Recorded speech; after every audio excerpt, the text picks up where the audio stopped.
The morning shift bells rang across Kepler Station as usual. The massive space station floated in empty space, far from any star.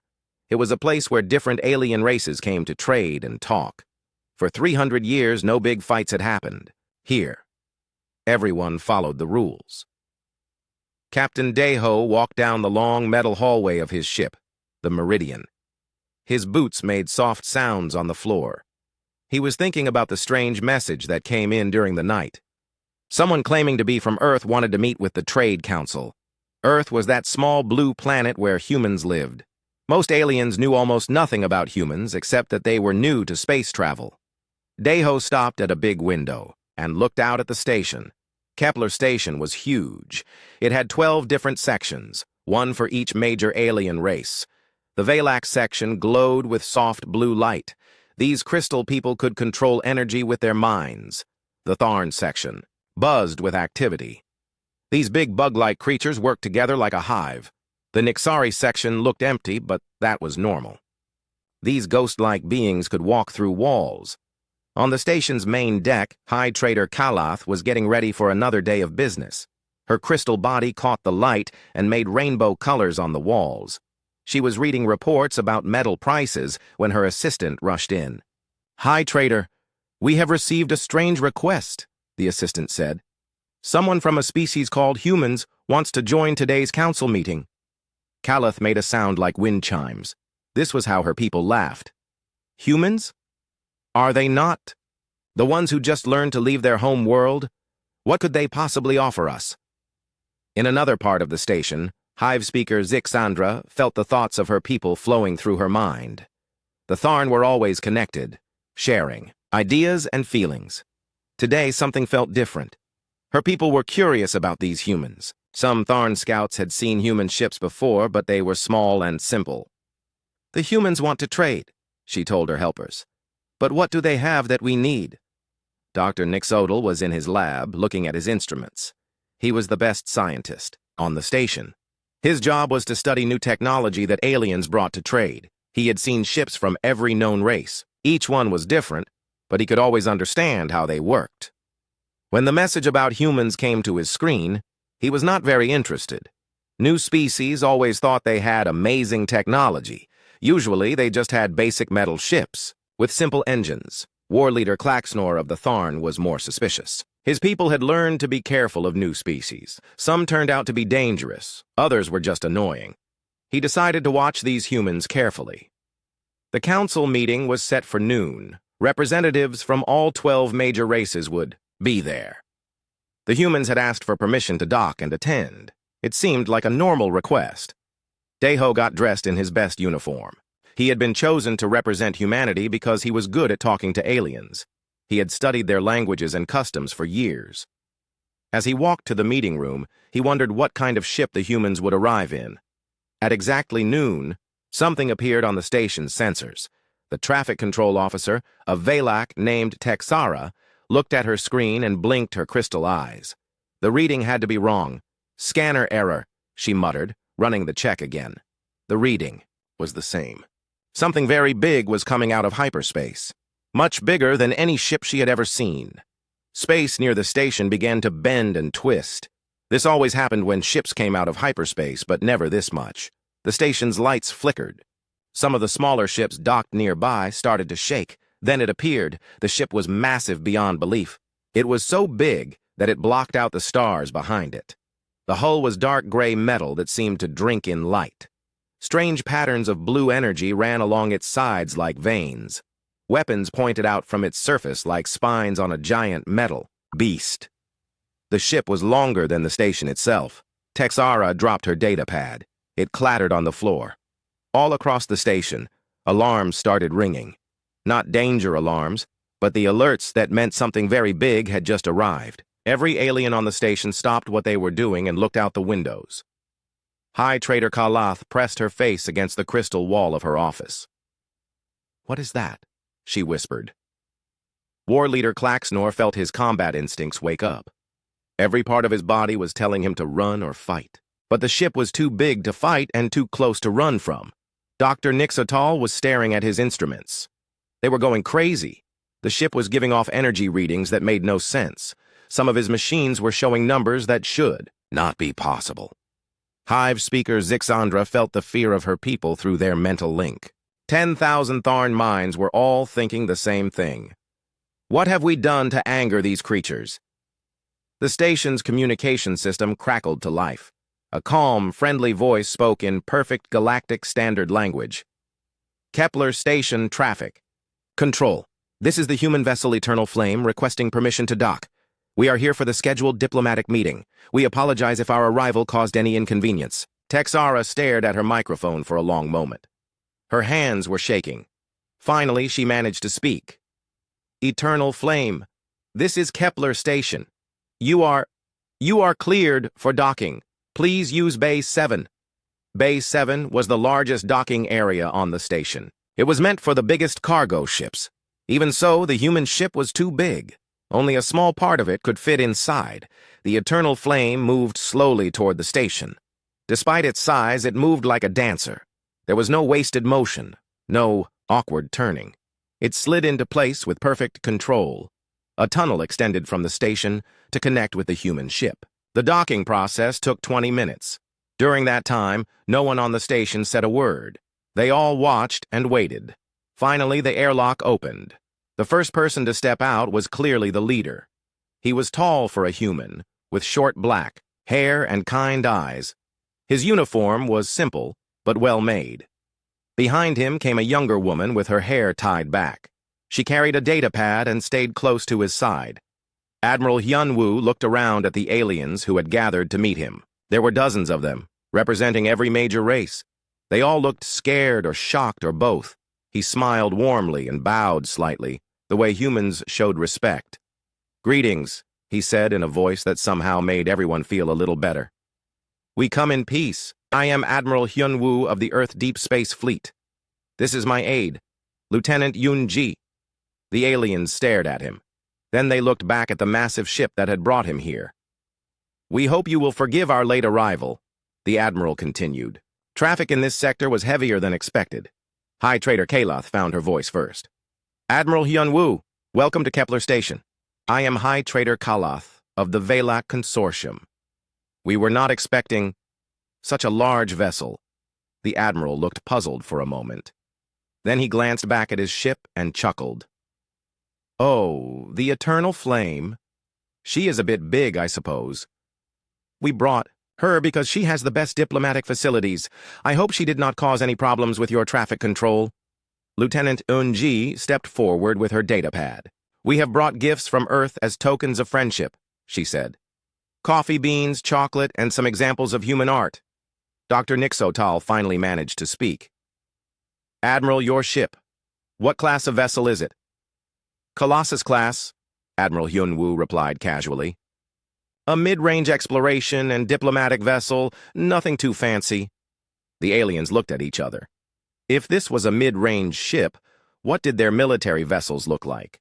Admiral Hyunwoo seemed to notice their confusion. "I understand this is a lot to take in. Perhaps we could proceed to the meeting?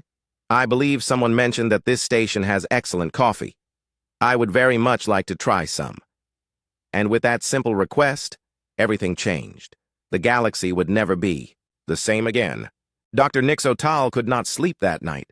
His mind kept going back to the readings from the human ship.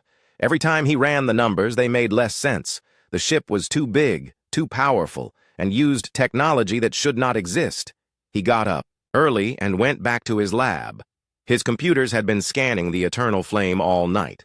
The results were spread across 12 different screens. Each one showed something impossible. The ship's power source was giving off more energy than a small star, but it was contained perfectly.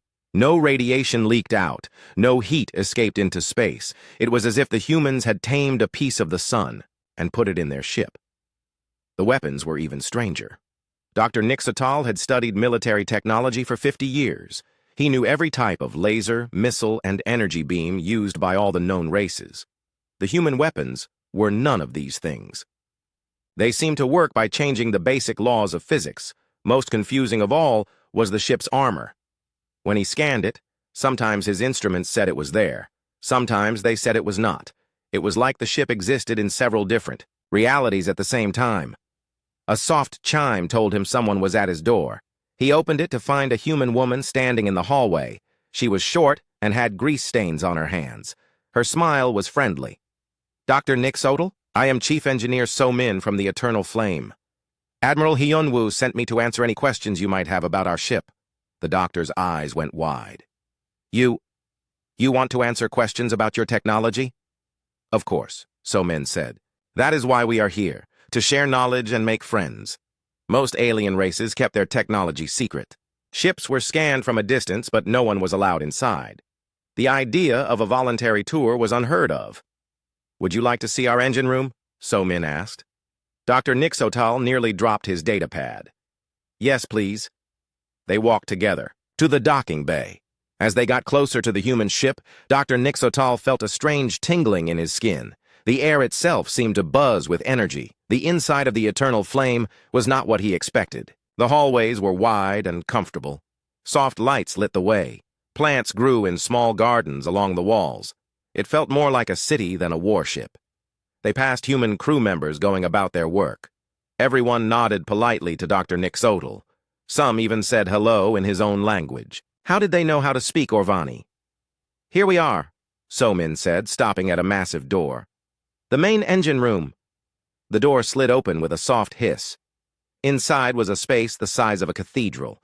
In the center stood something that hurt to look at directly. It was like a star had been shrunk down and wrapped in glowing metal rings. "This is our primary fusion core," So-Min explained. "It converts matter directly into energy using controlled stellar collapse." Dr. Nick Sodal stared at the device. "Controlled stellar collapse? But that is theoretical. No one has ever made it work." "We figured it out about 800 years ago," So-Min said casually. "It took a while to make it safe." 800 years? Dr. Nick Sodal thought humans had only been in space for 50 years. His confusion must have shown on his face. "Oh, you are thinking of our first contact with the outer galaxy," So-Min said. "We have been traveling in space much longer than that. We just stayed close to home until recently." They moved on to the weapons deck. Here, massive machines hummed with barely contained power. Each weapon was the size of a building. There were dozens of them. "These are our main particle beam arrays," So-Min explained. "They work by creating temporary holes in space-time. The energy beam travels through dimensions where physics work differently." A Tharn engineer named Klaxnor had joined the tour. He was one of the best military minds in the galaxy. He looked at the weapons and tried to calculate their power. "How much force can these produce?" he asked. So-Min thought for a moment. "Each beam can punch through about 20 kilometers of solid metal. We have 48 beams on this ship." Klaxnor did the math in his head. His legs nearly gave out. This one ship could destroy entire fleets without breaking a sweat. "But this is just a diplomatic vessel," he said weakly. "That is right," So-Min agreed. "Our real warships are much bigger." The tour continued to the armor sections. Here, Dr. Nick Sodal finally understood why his scans had been so confusing. The ship's hull existed in multiple dimensions at the same time. "We call it phase-shifted armor," So-Min explained. "When something hits it, the armor moves into a different dimension. The attack passes through empty space." "How do you control something that exists in multiple realities?" Dr. Nick Sodal asked. "Very carefully," So-Min laughed. "We lost a few ships while we were learning, but that was centuries ago. A Velak scientist named Vexira had also joined the group. She was trying to understand the ship's energy systems. "Your power distribution network is impossible," she said. "The energy flows in patterns that should not work." "Ah, you noticed that," So-Min said, proudly. "We use quantum entanglement to move energy instantly across the ship. No cables needed." Vexira sat down heavily on a nearby bench. "Quantum entanglement cannot carry energy. It only carries information." "That is what we thought too," So-Min said. "Then we discovered that information and energy are more connected than anyone realized. It took us about 300 years to figure out how to use it." The aliens in the tour group kept looking at each other with growing alarm. Every new room showed technology that was hundreds of years ahead of anything they had, and the humans talked about it like it was simple and normal. In the ship's medical bay, they met Dr. Young-Soo. He was working on a device that could heal broken bones in minutes. We have been working on this for decades, he said. Medical. Science is very important to us. How long do humans live? Asked a Niksari doctor who had joined the tour. About 400 years on average, Dr. Young-Soo replied. We could live longer, but most people get bored and choose to move on to whatever comes next. 400 years. Most alien races lived only 50 to 80 years. The humans had literally 10 times as long to learn and grow. The final stop was the ship's bridge. It was smaller than expected, with only a dozen crew stations. Large windows showed the stars outside. Everything looked calm and peaceful. Tactical Officer Jae-min was on duty. He smiled and waved at the tour group. Welcome to our bridge, he said. Please do not touch anything. Some of these controls are very sensitive. War leader Klaxnor could not help himself. Officer Jae-min, what is the military strength of the human fleet? Jae-min looked thoughtful. That is hard to say. We have about 12,000 ships in active service, but most of them are bigger than the Eternal Flame. 12,000 ships, each one more powerful than anything the aliens had ever seen. Klaxnor felt sick. What about your home defenses? Vexira asked. Earth. Oh, Earth is very well protected, Jae-min said. We have a few thousand defensive platforms around the solar system, plus the home fleet, of course. But honestly, no one has threatened Earth in over 1,000 years. The aliens were quiet for a long time. Finally, Dr. Nixotal asked the question they were all thinking. Why are you showing us this? Why reveal your technology so freely? Chief Engineer So-min looked around at all the worried alien faces. Her expression became serious. Because we want to be friends, she said simply. We have been watching the galaxy for a long time. We have seen wars fought over resources that are common. We have seen species destroy themselves over misunderstandings. We thought it was time to step in and help. Watching, Vexira repeated. For how long? About 800 years, So-min said. We have been very careful to stay hidden. But we have been there, making sure nothing too terrible happened. The tour group walked back to the station in silence. Each alien was thinking about what they had seen. The humans were not newcomers to the galaxy. They were not a simple species with basic technology. They were something much more dangerous and much more wonderful than anyone had imagined. Back in his lab, Dr. Nixotal sat staring at his screens. All his scans and measurements seemed pointless now. The humans had technology that was centuries ahead of anything else in the galaxy. But they came in peace. They offered friendship and knowledge. They could have conquered everyone easily, but instead they chose to share coffee and conversation. He typed up his report slowly. When he was done, he sent it to every government in the galaxy. The message was simple. Everything had changed. The humans were here, and they were not what anyone expected. The galaxy would never be the same again. The emergency alarms woke everyone on Kepler Station at 3 in the morning. Admiral Hyun-woo was already awake, reading reports in his quarters aboard the Eternal Flame. He had been expecting this. Lieutenant Yoon-ji burst into his room without knocking. Admiral, we have multiple ships approaching. 50 vessels, all flying Corvani battle flags. Hyun-woo sighed and put down his coffee cup. I was hoping they would wait a few more days. What is their disposition? Aggressive formation. Weapons powered but not locked. They are broadcasting on all frequencies. The Corvani Empire was known throughout the galaxy for one thing: violence. They were a race of tall, red-skinned humanoids who believed that strength was the only thing that mattered. For the past 100 years, they had been expanding their territory by force. No one had ever successfully fought them off. Hyun-woo walked to the bridge of his ship. The main screen showed the approaching fleet, 50 Corvani warships in perfect attack formation. Each ship was dark red and covered with weapon ports. They looked like flying fortresses built for destruction. On the station, panic was spreading. High Trader Kalath was sending urgent messages to her government. War leader Klaxnor was calculating escape routes. Dr. Nixotal was backing up all his research data in case the station was destroyed. The Corvani fleet stopped just outside weapons range. A transmission came through on the main communication channel. The face that appeared on screen was the stuff of nightmares.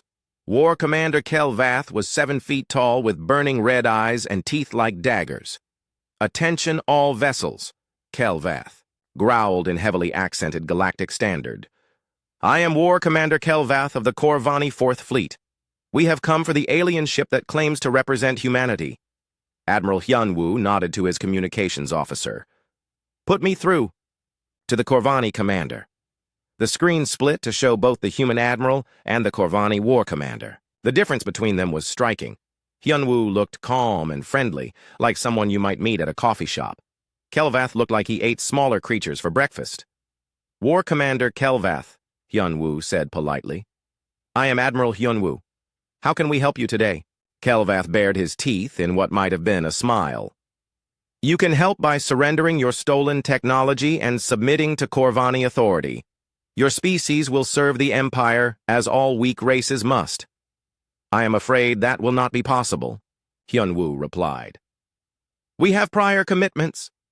The aliens watching from the station could not believe what they were hearing. The human was refusing a direct order from 50 Corvani warships. It was either very brave or very stupid. Kelvath was not used to being told no. His red face got even redder. "You dare refuse the Corvani Empire? Your pathetic little ship against my entire fleet?" "Little ship?" Hyunwoo looked confused. He glanced over at Lieutenant Yunji, who shrugged. "War Commander, are you perhaps having trouble with your sensors? The eternal flame is quite large." "On the Corvani flagship," the sensor officer whispered urgently to Kelvath. "Sir, their ship is reading as 12 kilometers long. Our biggest ship is only 2 kilometers. Kelvath dismissed the report with a wave. "Size means nothing. We have numbers. 50 ships against 1. "True," Admiral Hyunwoo agreed. "Though I should point out that 50 ships against 1 hardly seems fair. Are you sure you would not prefer to withdraw?" The Corvani war commander laughed, a sound like metal grinding against stone. "Fair? There is no fair in war, human. There is only victory and death." Admiral Hyunwoo looked sad. "I was hoping we could resolve this peacefully. Very well. You have 30 seconds to withdraw your ships. After that, I will consider your presence a threat to this neutral station." Kelvath's laughter grew louder. 30 seconds!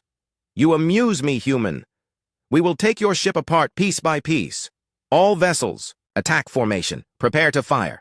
The Corvani fleet moved into position. 50 warships arranged themselves in a perfect sphere around the human vessel.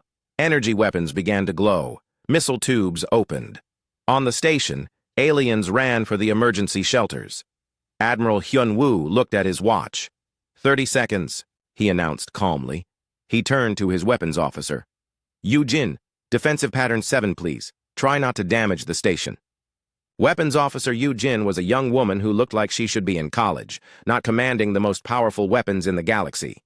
She nodded and began pressing buttons on her console. "Pattern 7 locked in, Admiral. All defensive systems. Ready. Fire at will." What happened next lasted exactly 32 seconds. But those 32 seconds changed how every alien in the galaxy thought about warfare. The Corvani ships fired first. Hundreds of missiles and energy beams raced toward the eternal flame. The humans did not even try to dodge. The massive ship just sat there, waiting. When the weapons hit, they simply disappeared. The missiles vanished into nothing. The energy beams stopped existing. It was as if the human ship was protected by a wall of absolute emptiness. Then the eternal flame fired. Back! No one saw the weapons launch. There was no flash of light, no trail of energy. Space around the Corvani ships simply began to glow. Soft blue light surrounded each vessel like a gentle embrace. For a moment, nothing happened. Then the Corvani ships started to shut down. Their engines stopped. Their weapons went dark. Their life support systems failed. One by one, 50 warships became floating metal coffins. On the station, Dr. Nixotal watched his instruments in amazement. "Impossible," he whispered. "The humans are not destroying the ships. They are turning them off." High Trader Kalath pressed her crystal face against the window. "How do you turn off a spaceship?" War Leader Clax Nor knew enough about military technology to understand what he was seeing. "They are using some kind of electromagnetic pulse," But it is perfectly controlled. They disabled every Corvani ship without hurting the crews. On the Corvani flagship, emergency power was the only thing keeping War Commander Kelvath alive. His bridge was dark except for a few red emergency lights. Half his crew was unconscious. The other half was too scared to move. Admiral Hyunwoo's voice came through the emergency communication system. War Commander Kelvath, this is Admiral Hyunwoo. Are you and your crew safe? Kelvath could barely speak. What did you do to my ships? We disabled them, Hyunwoo explained patiently. Your weapons and engines are temporarily offline. Life support is functioning normally. You are in no danger. Temporarily? The effect will wear off in about 6 hours. Plenty of time for you to think about whether you really want to continue this fight. Kelvath looked around his ruined bridge. 50 ships, the pride of the Corvani Fourth Fleet, disabled in 30 seconds by weapons he could not even see. How? He whispered. War Commander, your ships are equipped with basic electromagnetic shielding. Our weapons work on principles your shielding was not designed to handle. We use controlled quantum fluctuations to temporarily disrupt the atomic bonds in your electrical systems. None of that made sense to Kelvath, but he understood the important part. The humans had weapons that could turn off his ships like someone turning off a light. What do you want? He asked. Nothing, Admiral Hyunwoo replied. We want you to leave this station in peace. We want you to go home and tell your people that humanity is not interested in war. We want you to think very carefully before you threaten neutral space again. On the station, the aliens were starting to come out of their shelters. They looked out at the 50 dead Corvani ships floating in space like sleeping giants. The human ships sat among them, completely undamaged. Admiral Hyunwoo opened a channel to the station. This is Admiral Hyunwoo to Kepler Station Control. I apologize for the disturbance. No one was hurt, and the Corvani ships will be fully functional in a few hours. Perhaps we could continue our diplomatic meetings. High Trader Kalath found her voice. Admiral, what you just did, how is it possible? The technology is not important, Hyunwoo replied. What matters is that we used it responsibly. We could have destroyed those ships. We chose not to. War Leader Klaxnor was thinking furiously. The humans had just defeated 50 warships without firing a single destructive shot. No one had died. No ships had been destroyed. It was the most advanced display of military power he had ever seen, and it was also the most merciful. Admiral, he said slowly, why did you not destroy the Corvani fleet? They came here to attack you. Because killing should always be the last choice, Admiral Hyunwoo answered. War Commander Kelvath and his crews are people, just like you and me. They have families waiting for them at home. They were following orders from their government. Why should they die for that? Dr. Nixotal was frantically scanning the human ship again. Admiral, my instruments show no change in your ship's power levels. That attack? It used almost no energy? Correct. Our defensive systems are very efficient. But if you can disable ships that easily, what can your real weapons do? There was a long pause. When Admiral Hyunwoo spoke again, his voice was very quiet. Doctor, I hope you never find out. 6 hours later, the Corvani ships came back online. War Commander Kelvath gathered his fleet and prepared to leave. Before they jumped to hyperspace, he sent one final message to the human admiral. This is not over, human. Admiral Hyunwoo's reply was gentle but firm. War Commander, it is over. It was over before it began. The emergency session of the Galactic Council was called within hours of the Corvani defeat. Representatives from every major species traveled to Kepler Station as fast as their ships could carry them. The news was spreading across the galaxy like wildfire. A single human ship had defeated 50 Corvani warships without breaking a sweat. Counselor Thexmore arrived first. He was an ancient being whose species had been traveling the stars since, before most others had discovered fire. His ship was small but elegant, carrying diplomatic immunity markers from a dozen governments. High Sage Rixalena of the Valak came next, her crystal form glowing with nervous energy.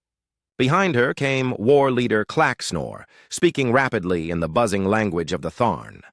Dr. Nixotal was already there, having witnessed everything firsthand. They gathered in the station's main conference room, a circular chamber with seats, arranged for every known species. At the center was a holographic display that could show star charts, battle recordings, or diplomatic documents. Admiral Hyun-woo entered the room with only Lieutenant Yoon-ji and a woman the aliens had not met before. She was older than the others, with gray hair and kind eyes. She carried herself with the quiet confidence of someone who had seen many worlds and many peoples. "Thank you for coming," Admiral Hyun-woo said as he took his seat. "I would like you to meet Ambassador Mi Young, our senior diplomatic officer. She will be helping me answer your questions." Counselor Thexmore spoke first. His voice was like wind through old trees. "Admiral Hyun-woo, we must know the truth. What is humanity? Where do you really come from? How long have you been watching us?" The Admiral looked around the room at all the worried faces. "Those are fair questions. You deserve honest answers." He paused, choosing his words carefully. "Humanity has been traveling between the stars for over 2,000 years. The room erupted in shocked voices. 2,000 years was longer than most current civilizations had existed. It was 10 times longer than anyone thought humans had been in space." High Sage Rixalena's crystal body flared bright blue. "Impossible. Our first contact with your species was only 50 years ago. Before that, you were confined to your home system." Ambassador Mi Young smiled gently. "That first contact was not accidental, High Sage. We chose that moment to reveal ourselves. We had been studying your people for centuries before we decided to make contact." War Leader Claxnor leaned forward in his chair. "You were studying us? For how long?" "The Tharn Collective has been under observation for approximately 400 years, Mi Young replied calmly. "We first noticed your species when you developed interstellar travel. We have been watching your expansion ever since." Dr. Nixatal felt his world shifting beneath him. "Watching from where?" "We have scanned every system in this sector. There are no human colonies." "Doctor, you have scanned for technology, you understand," Admiral Hyun-woo said. "We have been here all along. Our observation posts exist in dimensions your sensors cannot detect." The aliens looked at each other with growing fear. Humanity had been hiding in plain sight for centuries. They had been watching, learning, studying every alien race without being detected. Counselor Thexmore's ancient mind was working furiously. "If you have been watching us for so long, why reveal yourselves now? What has changed?" Ambassador Mi Young activated the holographic display. It showed a star map of the galaxy with different colors representing different species. Red areas showed conflicts. Yellow areas showed tensions. Green areas showed peace. "This is the galaxy as it exists today," she said. "Notice how much red there is. The map was mostly red and yellow. Very little green could be seen. Now this is the galaxy as it existed 500 years ago. The map changed. There was much less red, much more green, and this is what we project will happen in the next 100 years if current trends continue. The new map was almost entirely red. War zones covered most of the galaxy."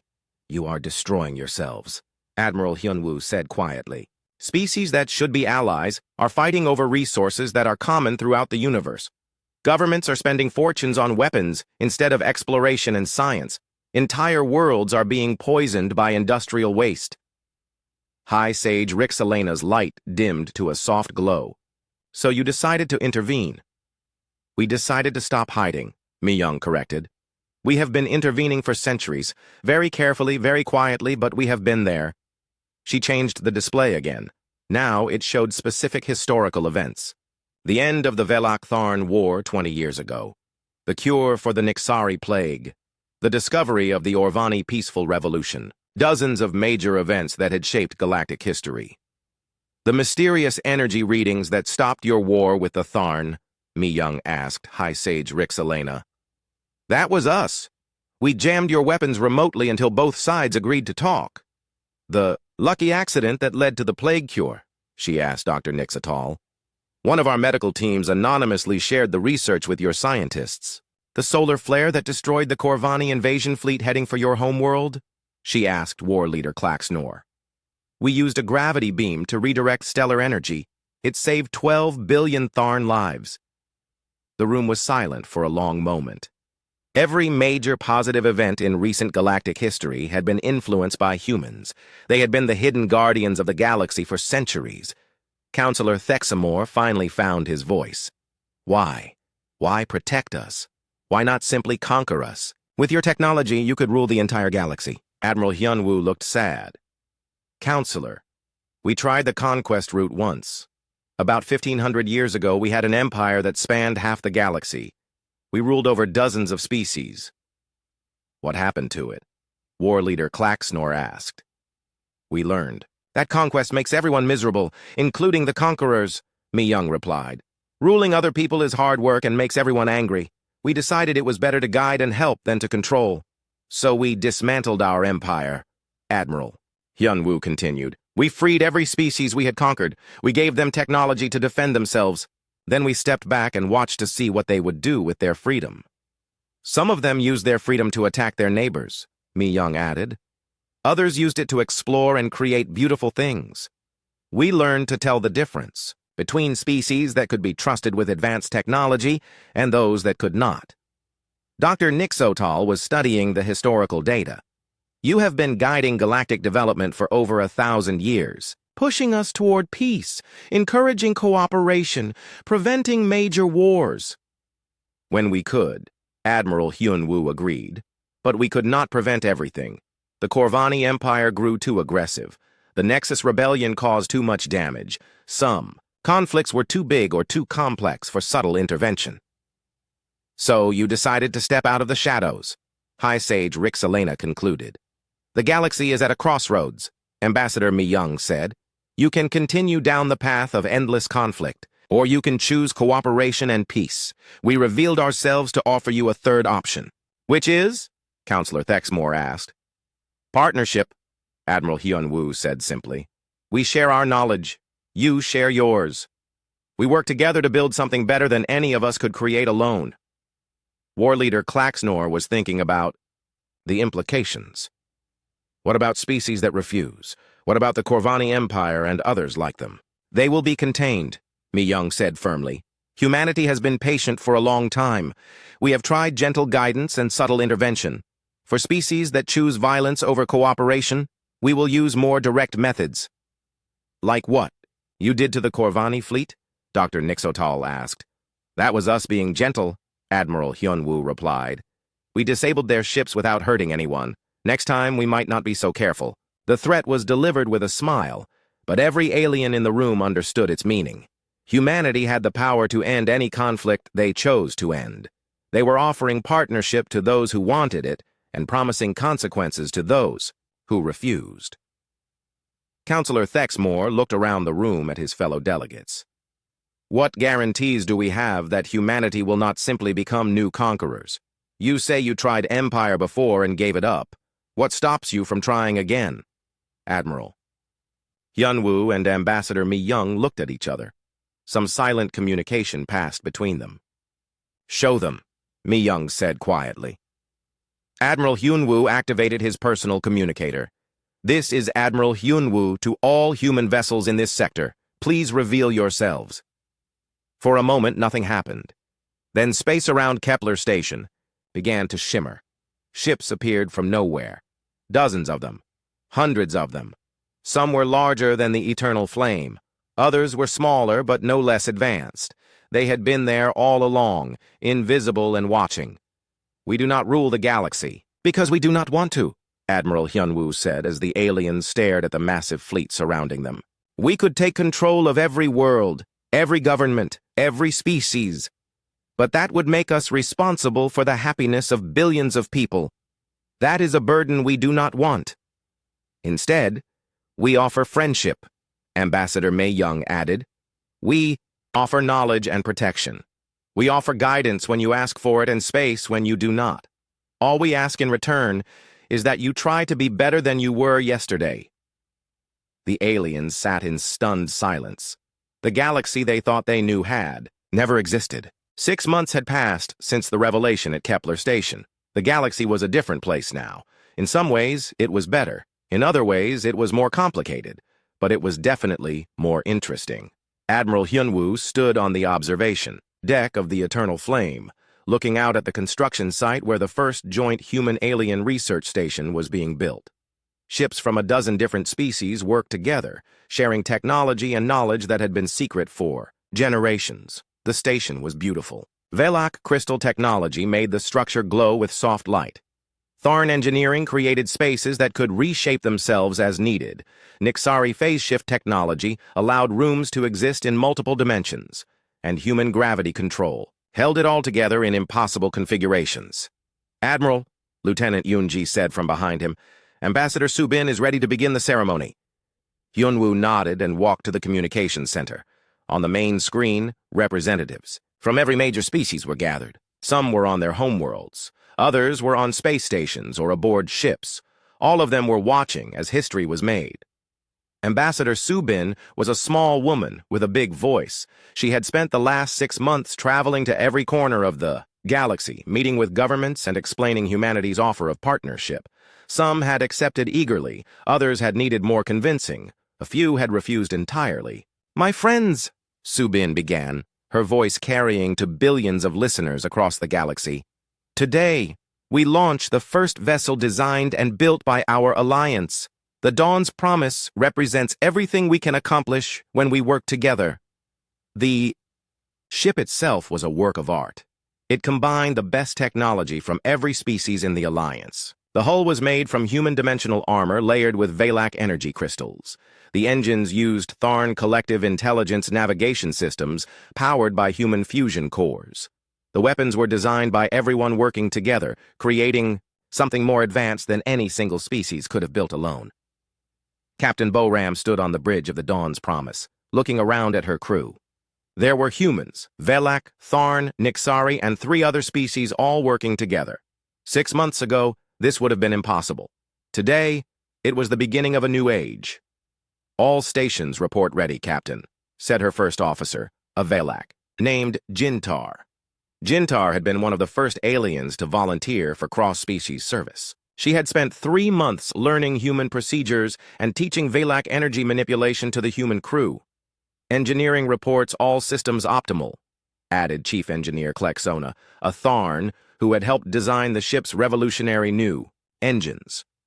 "The fusion cores are operating in perfect harmony with the crystal matrix." Captain Boram smiled. "Very well. Take us out." The Dawn's Promise lifted away from the construction site with impossible grace. It moved like a dancer, combining human engineering with alien artistry. As it passed the eternal flame, Admiral Hyunwoo raised his hand in salute. But not everyone was celebrating. In a dark corner of the galaxy, the remnants of the Korvani Empire were planning their revenge.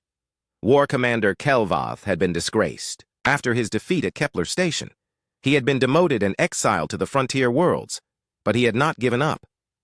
"The humans think they have won," he growled to his small group of followers. "They think their fancy technology makes them invincible. We will show them how wrong they are." Kelvath had spent months studying the recordings of the battle. He had learned that human weapons worked by disrupting atomic bonds, so he had developed a plan. If he could not fight their technology, he would find a way around it. "The humans are weak," he told his warriors.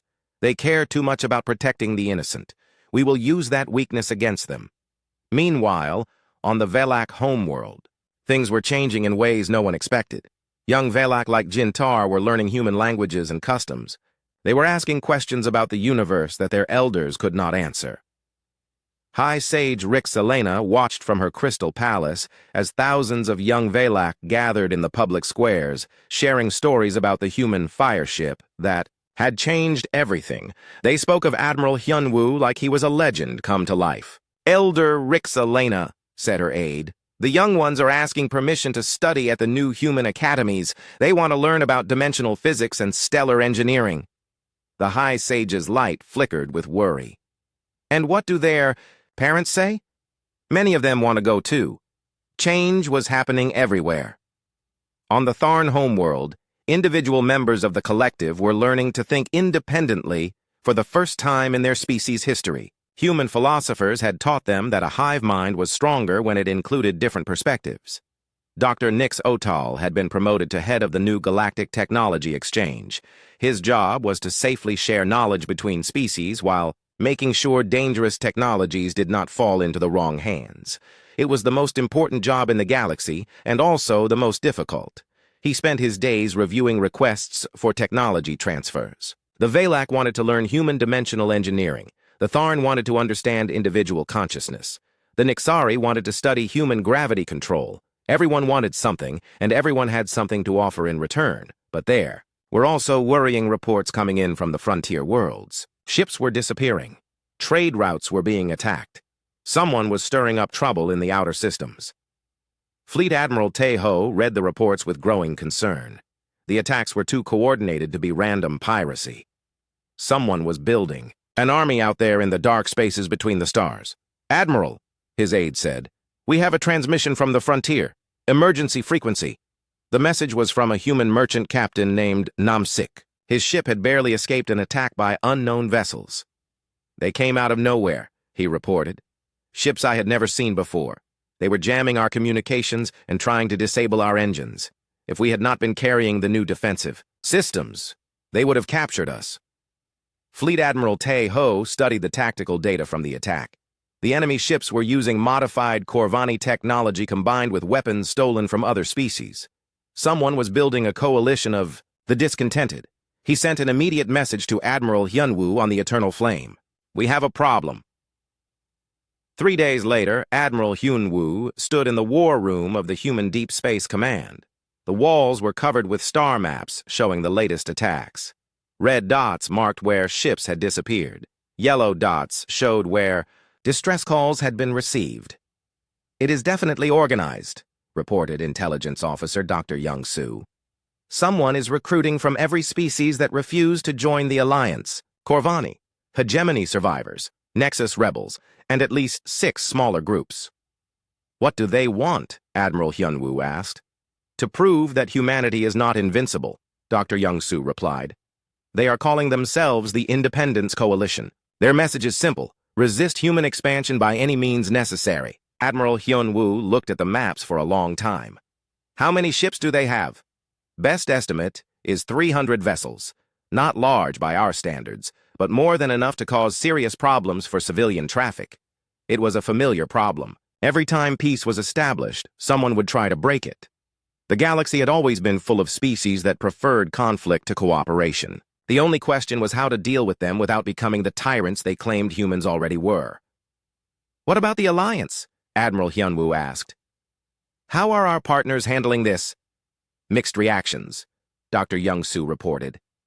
"The Velak want to negotiate. The Tharn want to fight. The Nixari are staying neutral until they see which way the wind blows." Admiral Hyunwoo nodded. This was the real test of the Alliance. It was easy to work together when everything was going well. The hard part was staying united when facing a common threat. 2 weeks later, the Dawn's Promise received an emergency distress call while on its maiden voyage to the Galactic Rim. A civilian convoy was under attack in the Kepler Nebula. The attackers were Independence Coalition forces led by War Commander Kelvath himself. Captain Boram looked at her mixed-species crew. "All hands to battle stations. We are going to rescue that convoy."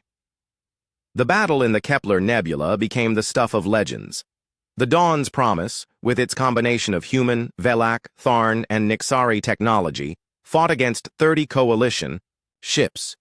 The enemy had numbers, but the Alliance ship had something more important: a crew that trusted each other completely. Jintar used Velak energy manipulation to boost the ship's shields beyond their normal limits. Klexona synchronized the Tharn navigation systems with human weapons targeting to create impossible firing solutions. The Nixari crew members used their phase-shifting abilities to repair damage while the ship was still under fire. When the battle was over, 20 coalition ships had been destroyed or disabled. The other 10 had fled into hyperspace. The civilian convoy was saved, and War Commander Kelvath was captured. The victory was broadcast across the galaxy. Young beings of every species watched the recordings and dreamed of serving aboard Alliance ships. The legend of the fireship that had started everything was growing into something larger, the legend of what different species could accomplish when they worked together.